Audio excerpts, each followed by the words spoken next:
Where was it a couple races ago where the guy started punching the fan that crashed? Yeah, that's right. Yeah.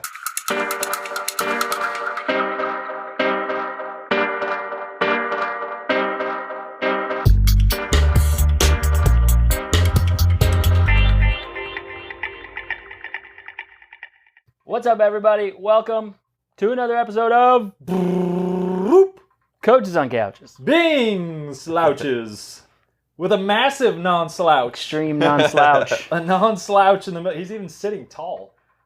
But I'm really not. I should kind of slouch down right now. He's sitting taller than Brian. I told you, non-slouch over here. Jonny Brown is with us.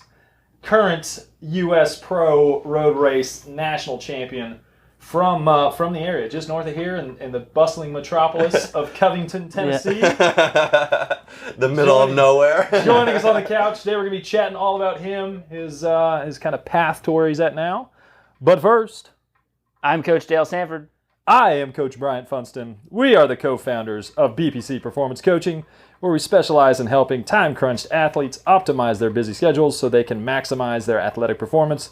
Every BPC coach is trained in our 5 pillars coaching system that has been developed over the last decade through our work with athletes of all ages and ability levels, from fresh off the couch to world championship competitors.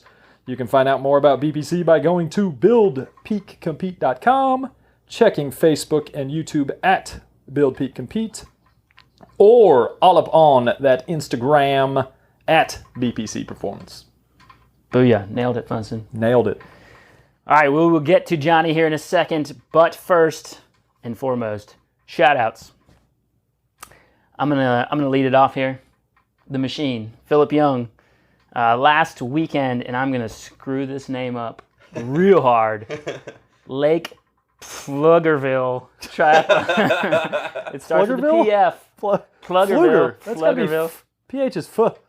Yeah. Flu. No, it's PF. PF? Yeah, PF. Oh. Pflugerville.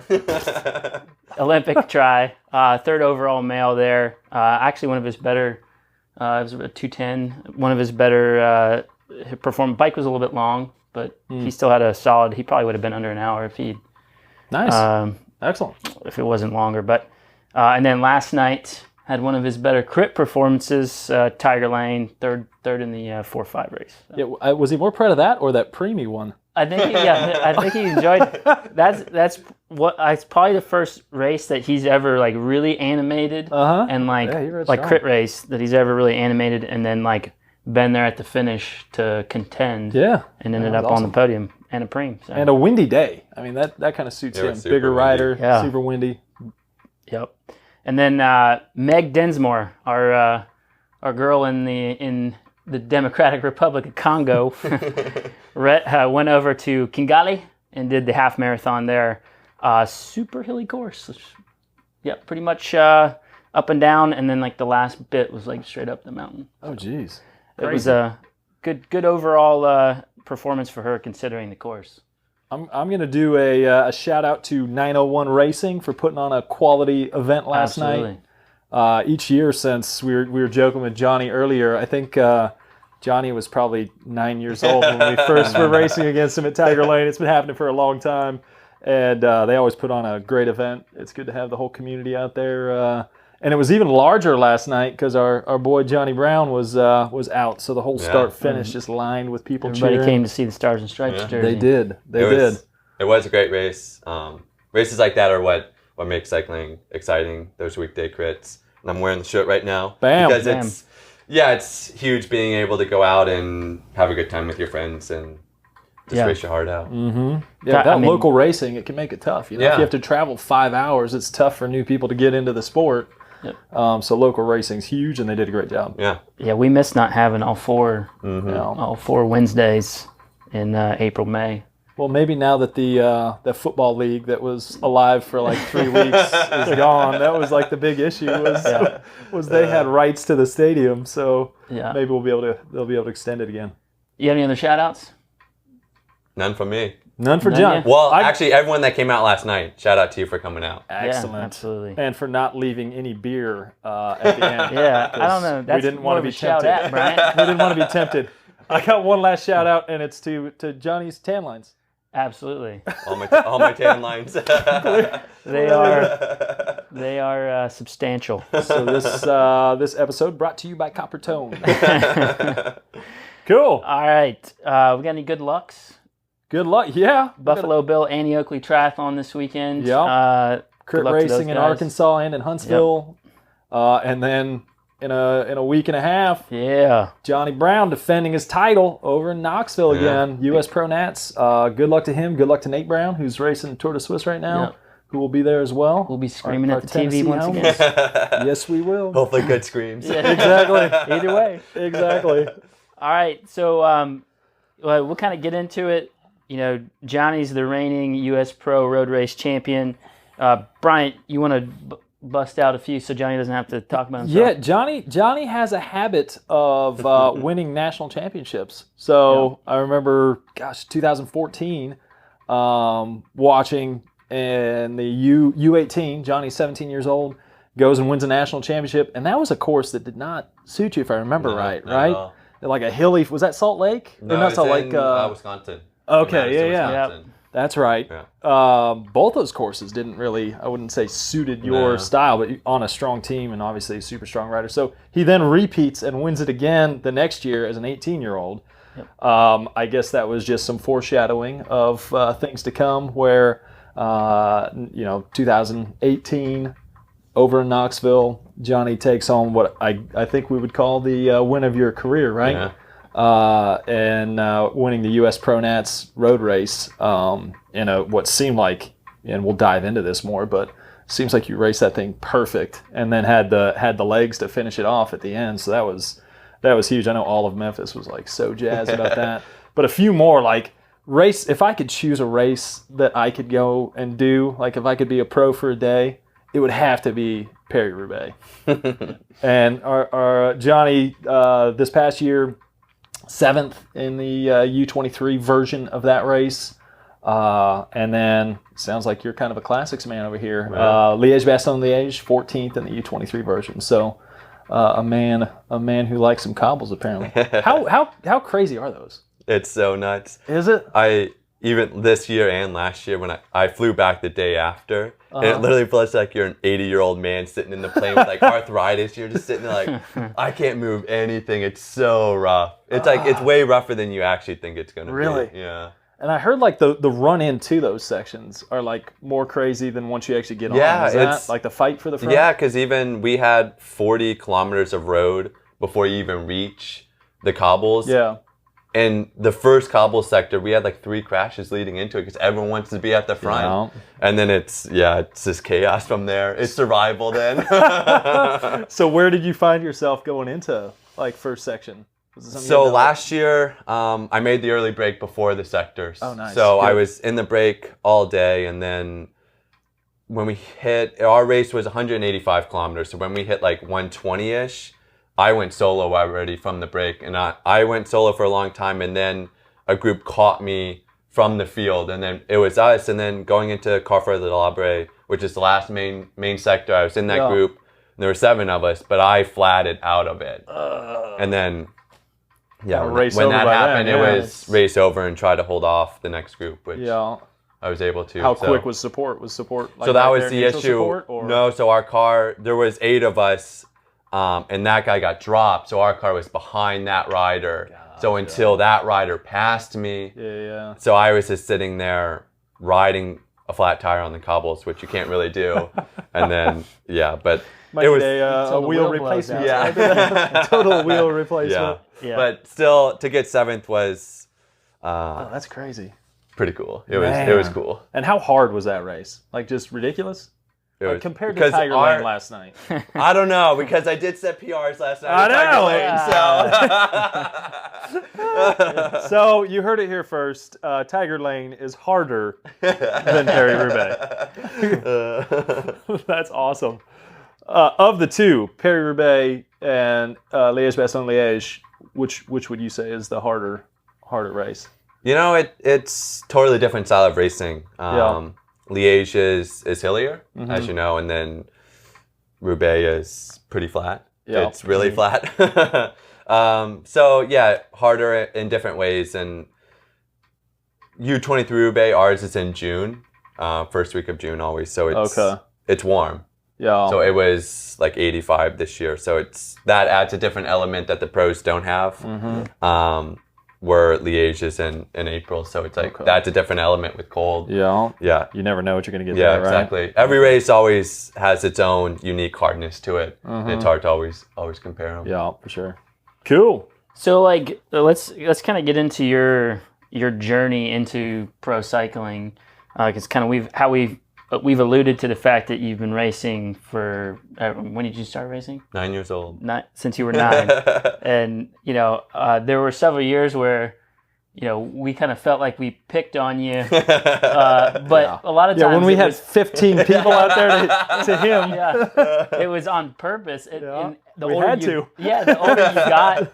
I just remember, your dad's a pretty intense guy when it comes to you and Nate racing, and he would always get so upset at us for racing negatively against you guys, but we had no choice.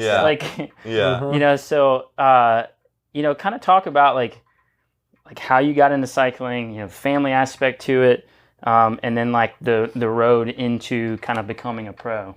Yeah. So I mean, as you already talked about some, I've been racing for a while, and so my dad raced a long time ago, back in the 80s, and he's the one that got my brother and I into it. He was on the 7-Eleven team, correct? Yeah, for a bit. Yeah. And so he got us into it at a young age, and then it was Nate, 6 years older than me, so he races for EF Education now, which is a World Tour team. And that's what got me into it, was watching him race. And and then it just kind of grew from there. And then it was coming to the local scene and racing with you guys and all that. And you guys beating up on me and making me stronger. Well, we won't claim that. We know there was a lot of hard work and hours put in. Oh, for sure. To get there. That's for sure. With you and your brother both, it's like each year, so you have similar races that all of us in Tennessee tend to do each year, and Tiger Lane being one of those. It was like most of us, who the strong people are, who's going to be fit, everyone maybe gets incrementally faster, but like with you and Nate, it was like every year you came back like you went from version 1.0 to 4. It was like, what happened to step 2.0 and 3.0? You guys came back totally faster. And I think Jonny's probably been the most aggressive person we've ever raced against. Yeah. Attacking from the gun and then re-attacking his own attack. Dropping myself and then re-attacking. Countering your own moves somehow. Yeah, I mean, it's been really cool to watch both of you guys. But, I think, with you specifically, like once you hit that, like, you pass that time in your life, the young man passes, you just got, it just elevated so quickly. And then like locally, we were all just like, just follow Jonny. We have 10 guys in the race, but then the strategy was like, we probably need him to cook out there for a while. Let's let him tire himself out a little bit so he doesn't keep attacking us. So from there you go to what was the team? First team you went to? That's right, Hot Tubes. Oh yeah, shout out to Hot Tubes. Yeah, major shout out. Yeah, they've program. been so good about developing young cyclists. And Hot Tubes is primarily up to like the U18. Yeah, so correct? It's just U18. That's right. Yeah, so it's mainly 17, 18. And then every once in a while, it's 15 to 16-year-olds. Okay. As well. And that's pretty much the premier junior team, development team in the nation. They do such a good job. And then after that was moved to Axel Merckx's team, which is now called Hagens Berman Action. I'm glad you said that. Used to be Live Strong, and then it was Bontrager for a bit. Bissell. So it's changed names, and people get kind of confused, and they think it's different teams. Or that team went away, but it's still the same team. Exactly. Axel is the one still running it, and I've been with him for the last 4 years. He seems like he's done a great. And he's done a great job too. Program. I mean, he has 27 ex-riders in the World Tour right now. Wow, that's crazy. Yeah, that's huge, man. How many guys are on the team right now? We have 16. And they're what's the age range? It depends when your birthday is, but all race age from 19 to 22. Gotcha. Okay. Yeah. So you can be 18 when you're on the team, but you'll turn 19. And our boy Jonny, 22 now. 22 now. That I'm an means- old man now. Grown man. He's got the beard going. We were looking up pictures on the Facebook before of the Tiger Lane results and stuff, and there's one of him on the podium. You must have been I was 14. 14, I think. Yeah. and Sierra Nevada was one of the sponsors. Yeah. So he's there holding up a beer at 14 on the podium. That was hilarious. And then we snatched it from him. Yeah. So after this year, I mean, now this is the next jump, right? Yeah, next jump. Yeah, so I'm in the phase of trying to figure out what to do, trying to find a team for the next few years. Mm-hmm. And how's the search going? Really helps having these stars and bars. For it sure, definitely right? helps, for sure. Yeah. Yep, definitely. Yeah, keeping options open and trying to find a good fit. Are you hoping to be on the same team as your brother, or is there Yeah, like for sure. I think it would definitely be a dream for both of us to be on the same team. That was one of like the coolest sights after the pro road race. You and your brother at the finish line cheering you home. Yeah. That was chased me down early on. But I know, that was messed up, right? That was messed up. Hey, but in reality, he actually kind of helped. So he's the one that exploded the race. and Exactly. Ultimately helped me win. So kind of living the pro cyclist lifestyle, there's a lot of really cool things about it, and there's probably a lot of less than cool things about it. So like what are some of the major things that you love about living the pro cyclist lifestyle, and then some things that are you wish you could change? Yeah. I mean, clearly being gone all the time is tough. It's one of those things, it's like you enjoy it because you're gone, you're racing, but then at the same time you're like, well, I've been gone from home for a long time, so that's always hard. And I mean, yeah, the travel is fun and you get to see these places, but then you always enjoy to go home. And you're married now. I'm married now. Got married in October. Yeah. So where's home base for you right now? In Belgium is home base. Yeah. So my wife and I rent a place in Belgium. We're in the U.S. for a bit, but mainly, we've been there all year. Gotcha. And we were chatting some about this last night before the race, like how you had a place leased out in Knoxville, so you're out there for a while. You're trying to get your winter training block in.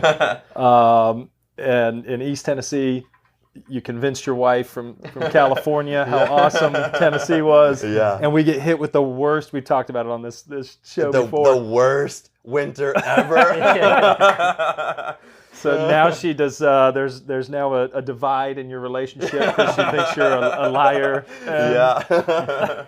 But she was actually, my wife and her were chatting last night, and they were talking about where you guys are at, where you're living, and she's like, well, we're in Belgium, but then we're in California, and then we were in Tennessee, and then she's like, I feel weird saying we live in each one of these places, but just because it feels like you're there for it probably seems like a long time, but also a short time. Yeah, because we don't rent a place in the U.S., so we're just renting in Europe. So that's like our main resident, I guess. Mm-hmm. But then we're in the U.S. So we've been here since, when did we come back? Middle of May. So we've been here for a little bit. Yeah. But then, we just kind of been bouncing around all over the place. Yeah, that's crazy. So are you like living out of a suitcase kind of thing? Or? Yeah, pretty much. I have my team bag that I have. This actually added to my collection. I only carry 4 shirts with me. 2 team shirts and then 2 non-team shirts. And then, and then cycling clothes. So that's about it. I've really gone to the minimalist lifestyle. I like it. I like packing it. Down to a science, I'm sure at this point. One less thing to think about too. Yeah, it actually kind of is. I wear the same clothes pretty much every day. It's fine. we put Jonny in a high pressure situation about the whole sock choice thing. Yeah, said, right, I don't have many, but I went with my team socks with the Axis. I almost went with those exact socks, and I'm kind of glad I didn't now. That would have been cute. Wearing them. That would have been good. Had to sport the Tennessee socks today. Yeah. So bouncing around, it's got to be cool, got to be hard at the same time. How did you choose Belgium as kind of the home base for now?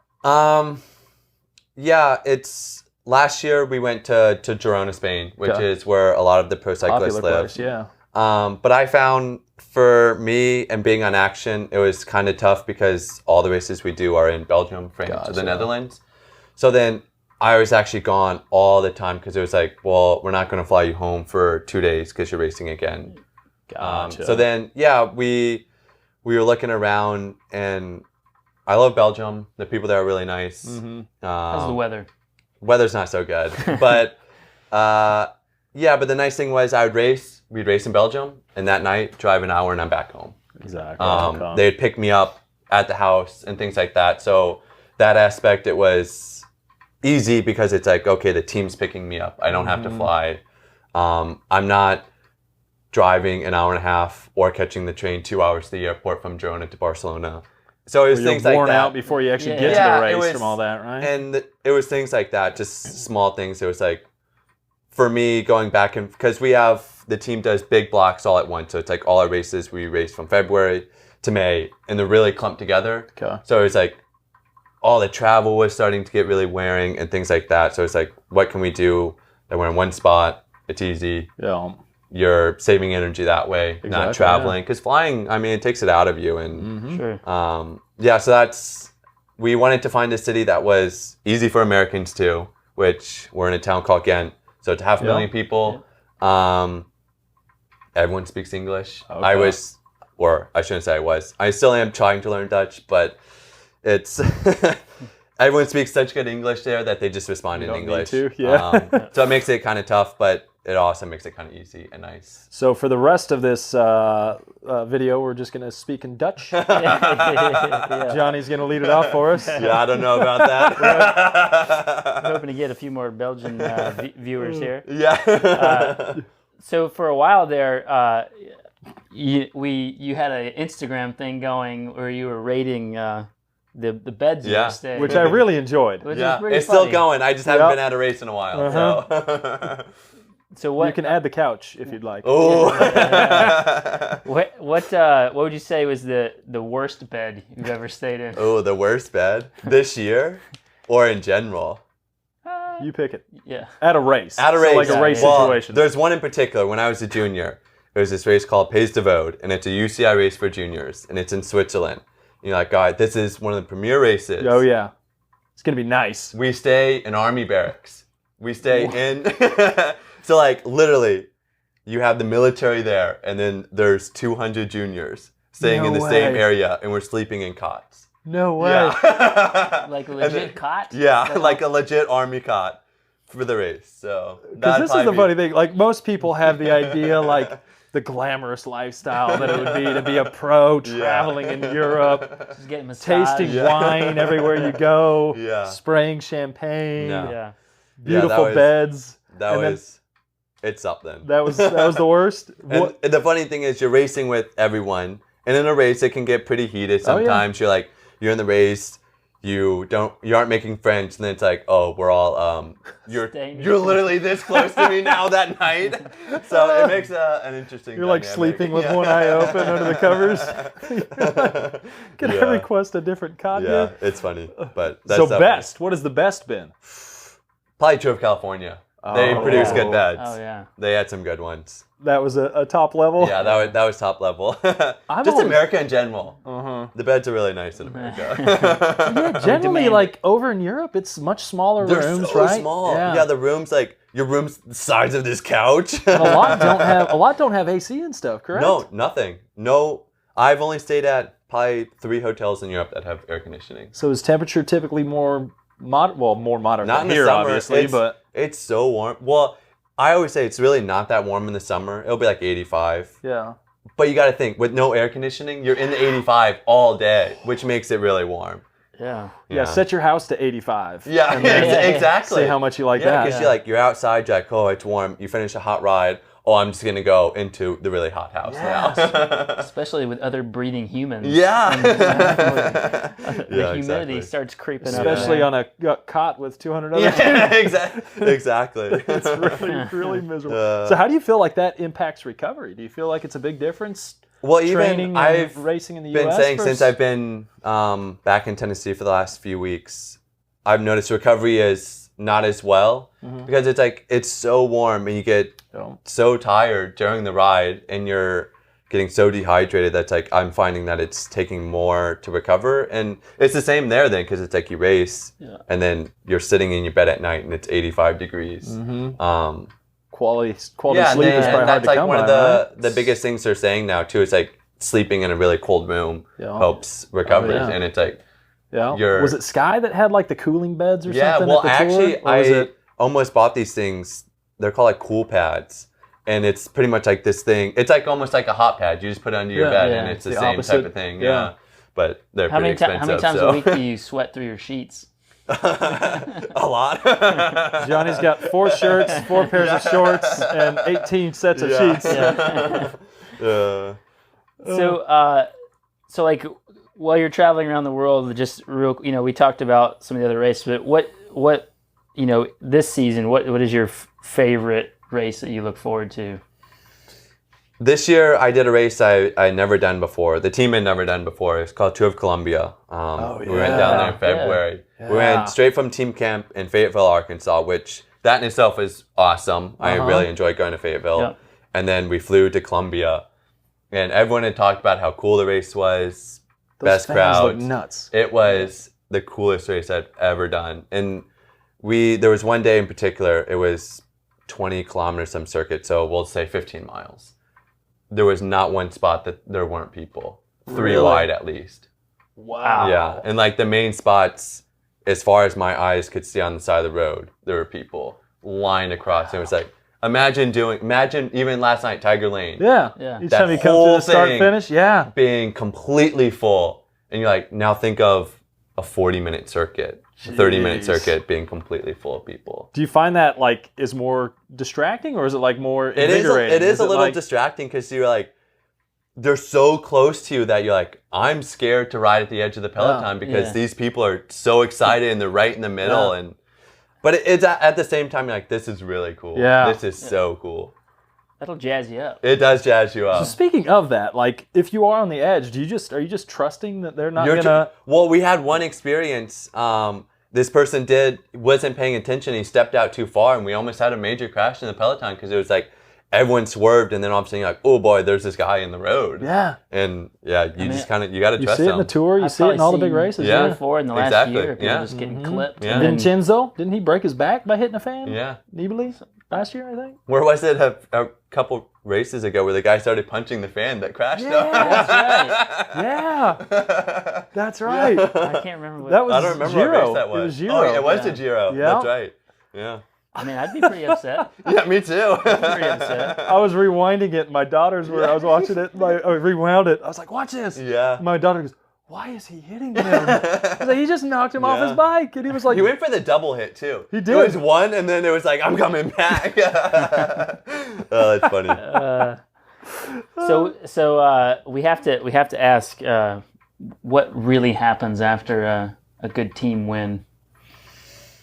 Well, for us, it's a little different. The U23s is a little different. Where most of us can't even drink. You don't have to incriminate yourself. Let's see. Well, last year after nationals, what did we do? We went to a restaurant and we ate, and nobody drank, and I had sparkling water. Everybody get ice cream. Yeah, that's pretty much. We go for ice cream. Johnny, it's true. Johnny got 2 sweet teas instead of 1 sweet tea. Yeah, pretty much. All right, so how about take Nate Brown's team when you got a massive win? Are they living it up a little bit? Pretty hard, to be honest. Okay. Yeah. And a bunch of 140-pound people who've just been riding for 6 hours. But you'd be surprised how much these guys can drink. Really? They can really drink. Yeah. Their body's just so used to metabolizing stuff. It blows my mind. Yeah. Those guys can really drink. So here in a few years, we're going to get you back, and we're going to find out who the best person to party with is. Number one person to take to a party. Yeah. Who's going to be the DD? All right. Man. Let's jump. We'll go back in time a little bit because I think for us, Brian and I can talk about strategy, and a lot of people who are really into cycling can talk about strategy just for hours and race stories. And so we kind of wanted to get into how you won the Stars and Stripes jersey, because I think it's like Brian said before, I think it was possibly the most well executed race. We're maybe biased, but that we've seen in a long time. So just kind of talk about how you felt if you had a strategy going in, and it was the team plan to get you into a break and then have you go for it, or going into the race, I already knew I had pretty good form.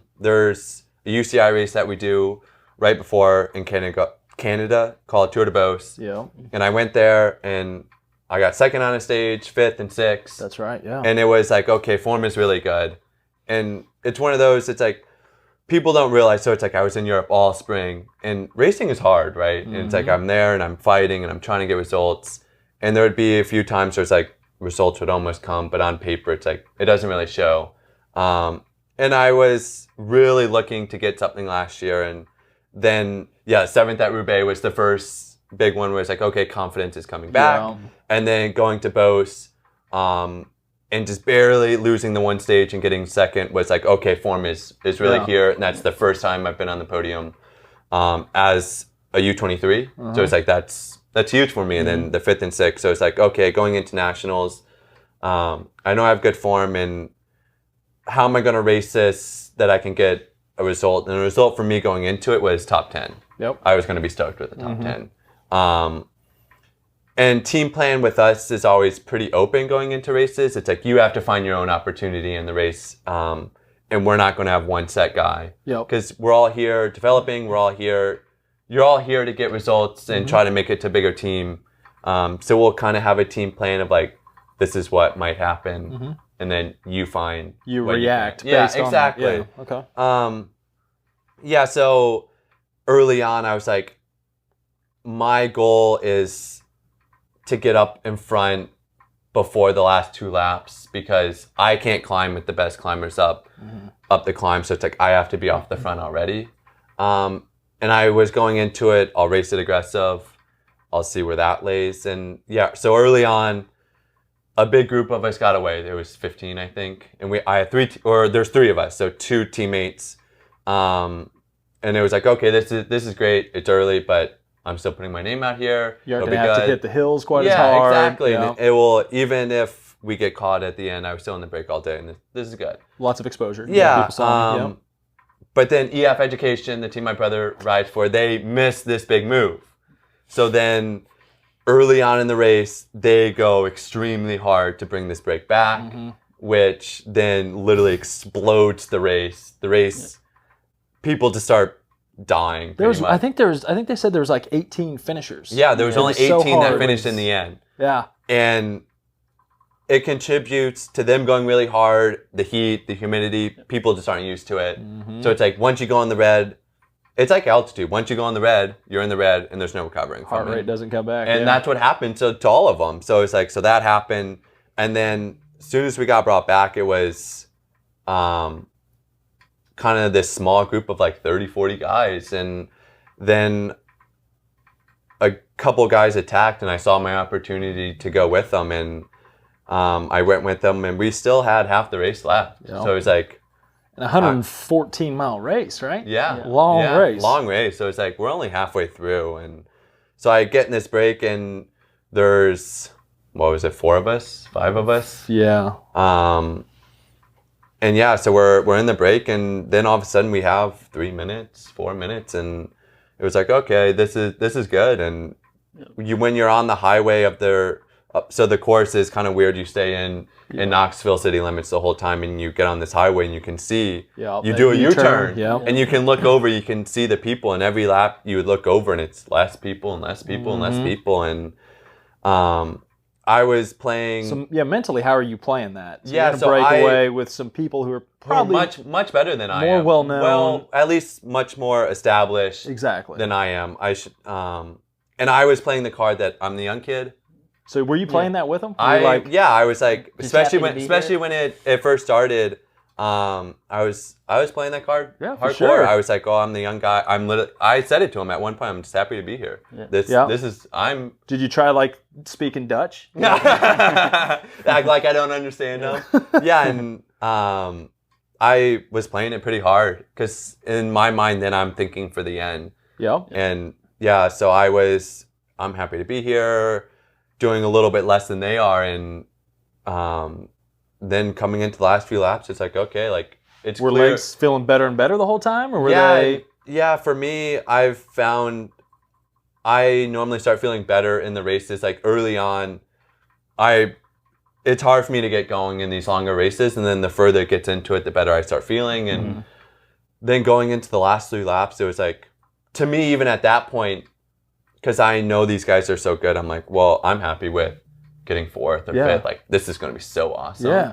Top 10 is what you were going in hoping for, yeah, right? exactly. And So now, I'm like, literally just getting last in this breakaway is going to be huge for me, and I'm going to be excited for that. And I think sometimes that plays in your favor being the underdog, because they were treating me as the underdog as well. For and sure. then going into the last lap, Gavin Mannion, who was one of the better guys in the break, went really, really hard up the climb, where it was, if the climb would have been 10 seconds longer, I would have been dropped type thing. And I was giving it, or I guess it was second to last lap. Yep. So second you were to last solo lap. the last time. Yeah.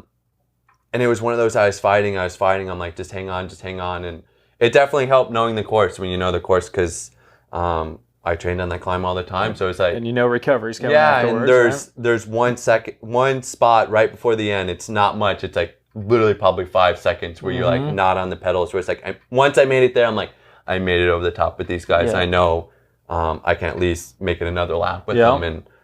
But then we came down, and you go down the descent, and nobody did anything all the way down, because it was like, well, Gavin went so hard. Yeah. So you could tell people were everyone's tired. cooked. Yeah. Like you could literally see, like, everyone's cooked. And I felt my opportunity then. As soon as we took the left-hand turn, going through right before the feed zone, there's a little hill, and it was one of those instincts where, honestly, I didn't even really think about it, where I attacked, and then I'm attacking, and a couple seconds later, I'm like, oh, I just attacked. Like, what am I really, what am I doing?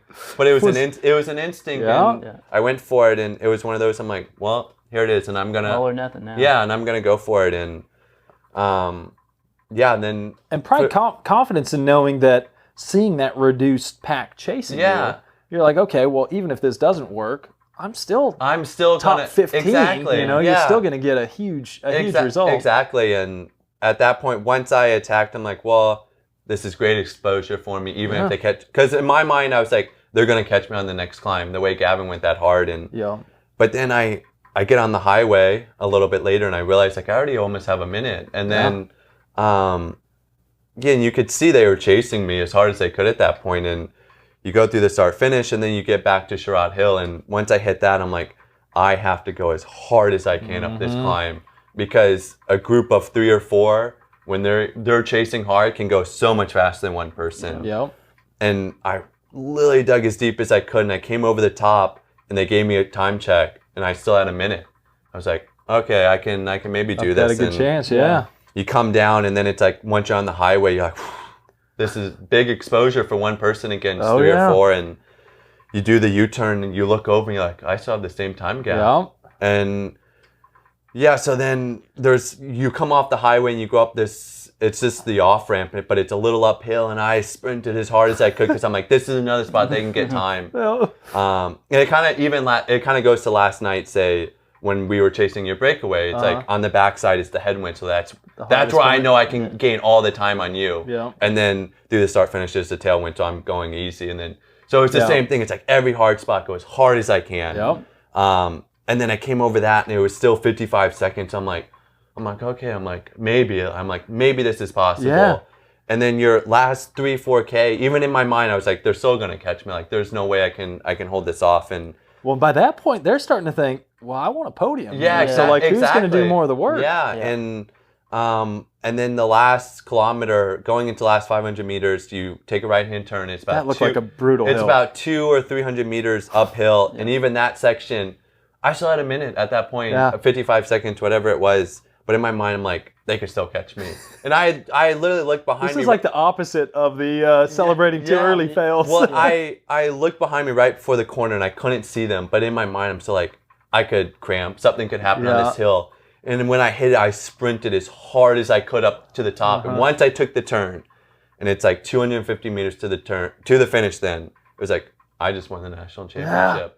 And so it wasn't until that point that I believed that I actually won it. And even to this day, it still kind of gives me chills knowing that. Yeah, that's nuts. Sure. Well, I went back. So Jonny puts all of his data, he uploads all his rides to Strava. So I went back and was looking at the last hill that you were talking about, that short 200, 300 meter, like 30-second hill or something like that. And his power was 2 watts different first time up it versus that very last time. So you, and your last 30 minutes, you pushed what, 320 something? 320 something. Yeah. Average 26 and change by himself, which included those climbs as part of that.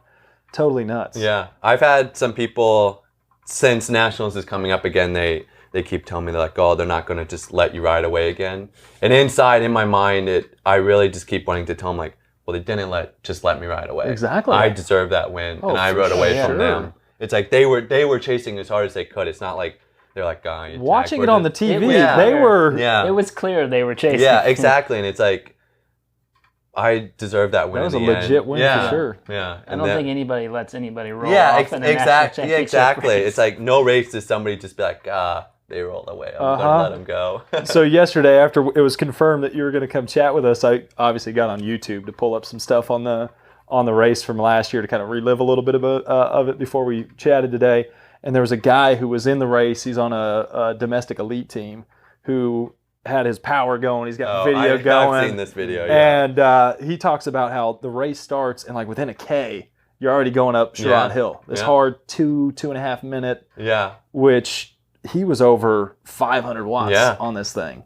And it's like 15 times having to hold 500 plus for 2.5 minutes. I mean, it's just, and he talked about how fast and aggressive it was. He was gone after a couple laps, whereas, you're on the front end of this whole thing hammering away. Just get a testament to how good a day you were on and how strong you were and deserving you were for that win. That's huge. Shout out to all the Tennessee people too, because honestly, with them cheering me on during the race, it gives you a motivation inside. Absolutely. And it was, and that was your hometown at the time, right? It was really cool. Yeah, all the people cheering you on, and just as excited for you that you won as you're excited for yourself. And it was definitely a cool moment. Definitely. All right, so how have things changed for you since then? Has there been any change? Wearing the stars and stripes all year. Being the youngest guy to ever wear the stars and stripes was big in itself. Was it King that was that you beat out? Was it Ben King that was the previous? Yeah, him or Greg Daniels. So both rode for this team or for Livestrong. Okay, yeah. Well, it was when Ben King won, it was Livestrong, and then when Greg Daniel won, it was Action Huggins Berman, I guess, at the time already. Okay. Yeah. So again, a testament to that program, exactly. right? Yeah. No, that's huge. So has it changed at all? Not really. Still just out here. You still have to sleep in crappy beds, huh? Yeah, riding my bike, enjoying it. I wear my hat all the time. It says "Ride hard, smile often." There we go. Hey man, it's got to be fun. Yeah, exactly. It doesn't matter what level you're at. It doesn't matter if you're a weekend warrior or a full-time professional. We're all out here enjoying the same thing, and that's the joy of the bicycle. And one of the coolest things, so like last night, one of the coolest things with this sport is you get to line up with pro athletes. I mean, there's people who are Cat 3s, maybe some that are fresh Cat 3s. Yeah, exactly. And they're lining up last night in a race with the current U.S. Pro, Stars and Stripes. Yeah. And it's cool. it's such a cool thing to be able to... I fanboy out all the time. There's this group ride in Ghent that starts every day, 9 o'clock, and they ride the canal. And some days there might only be 10, some days there's like 150 guys. But then some days you'll have like Thomas de Ghent show up, and you'll have like Astana riders show up, and it's like, I'm fanboying out. Yeah. It's like, this is so cool that you have literally this guy that comes out, maybe let's just say it's the weekend, he comes out and rides to scale the peloton on the weekend, and then Thomas de Ghent just finished the Tour de France. It's like, that's crazy, what's so cool about cycling. Yeah. Yeah. And I know for a fact that people that have an opportunity to ride with you and Nate, and when you guys are in town and in West Tennessee, get psyched. Yeah. For sure. That's cool. Yeah, definitely. So what would you say has been the biggest jump? So a lot of people that follow this or listen to this are mainly like weekend warrior types, people with the 9-to-5 job, kids, family. But getting into racing, or some have been in racing. If you kind of think about where was the biggest jump in fitness level? Was it along your whole ranks moving up? Was it 3 to a 2 where you're now racing in Pro 1-2 races, or was it moving from and doing more U23 international stuff, or where would you say that biggest fitness, like, oh crap, these guys are fast, happened? Yeah, I mean, to me, it's almost been every jump, even your 4 to your 3, things like that. Every time you're like, oh wow, these guys are so much faster. So so every jump was always a surprise for me. And then, I mean, the biggest one, even though it's kind of cliche is going from U23 to pro racing, racing with the best people in the world was, because this year we've done some big races and it's been a shock. What would you say has been the fastest or hardest, biggest jump? I mean, California had to have been. Yeah, that. Which you were in the break this year. One day I made, that was actually going into the race. It was my goal to make it in the break that day. And the team does a really good job. Before every start of every race, you talk about your goals. We'll go around and be like, what's everyone's goals? And the team will try to accommodate those goals during the race. And mine was to make it into the break on stage 4. And then when I made it in the break on stage 4, that was pretty cool. That's awesome. Yeah. Cool. Yeah. So, we talked about how you guys, you come into Tiger Lane and you guys have great support for local cycling and really Tennessee cycling in general. So talk a little bit about like the Brown Brothers Foundation and the development team that the Brown Brothers Foundation kind of is aligned with, and then any other things that you guys are doing right now that you want to plug or anything like that. Yeah, so my brother and I, and my dad as well, we started this foundation to help juniors called the Brown Brothers Foundation. And cycling is a tough sport. It's expensive. It's going to races is expensive. And not everyone's privileged to be on a team that pays for everything. My brother and I are both very fortunate to be on the Hot Tubes team we talked about, and that helps offset costs going to races and getting equipment and things like that. And we wanted to help the next generation as well and do what we could to, like right now we have 4 and 5. We have 5 juniors at nationals right now that we help get there. And so it's just small things like helping them get bikes and clothing and making it to races and things like that. So that's just our main goal, is helping kids within Tennessee get into cycling and make it to the bigger races and help them develop. And it's not necessarily about becoming a professional. That's not what cycling is all about. It's the joy of cycling.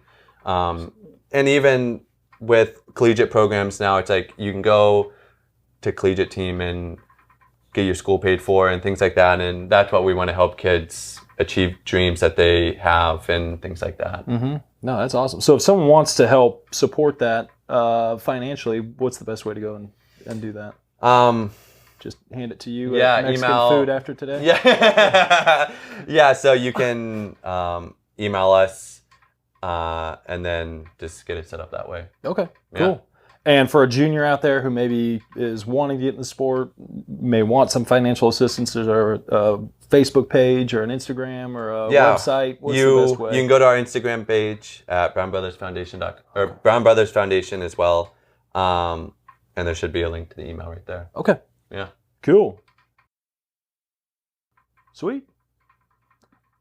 You want to pose the last? I do have one question. Because everybody's wondering. Everyone, always wonders. That we all just assume pros are banging out like 25, 30-hour weeks, right? So, give us a little feel for what your training volume is, either on a, like peak week, here's what it looks like, normal week, recovery week, biggest week you've ever done. Give us some of the stats there.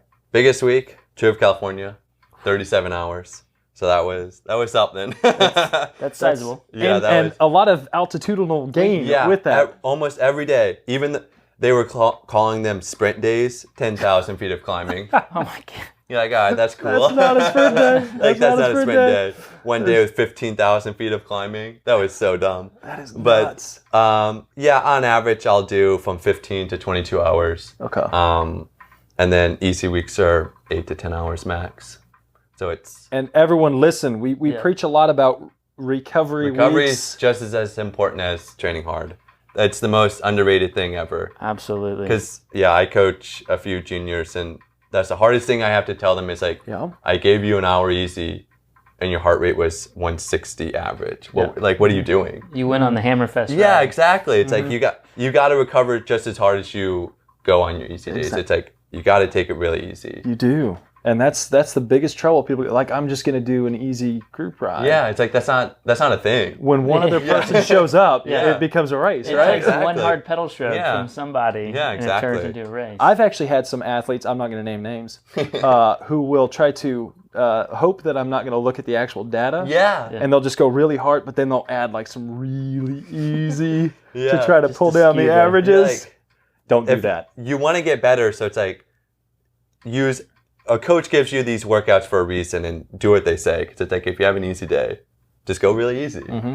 It's okay to It's go okay. easy. That's the better way to put it. It's okay to go easy. Yeah. It's not going to make you worse going easy. It's going to make you better. And it's so tough to get that switch. Like you feel like you're going to lose fitness. Or you're going to get behind. Or someone's going to be doing more that day. Especially when you get an easy week, it's really hard for me to tell these juniors, it's like you need this easy week. You've had 3, 4, or 5 weeks hard. It's like you need time to recover. It's like, okay, you have 5 days really easy, but it's like you need that time. And people don't realize stress is outside of cycling. Especially, it's like if you have a really hard work day and then you go try to pound out this really hard workout, it's gonna. And it's the same with these juniors. Like coaches, like they won't tell me like, oh, yeah, I had a really stressful day at school and I had all these tests. And then they'll be like, I was studying the night before. Yeah, I and don't understand why power wasn't as good as it was supposed to. Well, what did the last 2 days look like? It's like everything goes into it. You can't classify life stress in TSS. We've been saying it for forever. If we could give your life stress a TSS number, that would help tremendously. Yeah. But and a lot of times I know especially with juniors or with like people who are uber competitive, they don't want to show weakness. No. So they're like, oh, I feel good. I feel good. Exactly. We're good. I'm good. And they always feel good, but you're like, that's not possible. You don't always feel good. You're like, I'm intentionally trying to break you right now. Yeah. So I know you are not feeling good. Yep. So it's okay to go easy. Yeah. Okay to go easy. Life stress factors into how well you're going to recover and how well you're going to perform. And even things like being in staying at a hotel that's got no AC where the heat's crazy or temperature shifts or anything like that. That's all going to factor into it. So pay attention to your bodies, listen to your bodies, and don't be afraid to recover. Yeah. Cool. Any last things to part? Wisdom upon these people. Thank you guys for having me. Yeah, thanks for showing up on late notice. Yeah. And thanks for coming out in racing. Yeah, and then standing around and taking pictures with everyone. Yeah. That was super cool. By the way, his peak 20 last night, brand new peak, right? Brand new peak. For those curious, he said he's okay with power. Now you can find it on Strava anyway. Yeah. You're what? 63 kilos. And he put out, what was it, 373? Yeah. For 20? For 20 minutes. That's 63 kilos. And I was 30% less than that. and suffering more. I don't know about that. That was hurting pretty bad. Just right there. Yeah, Johnny just stayed on the front and reeled like everything back in at 27 plus miles an hour.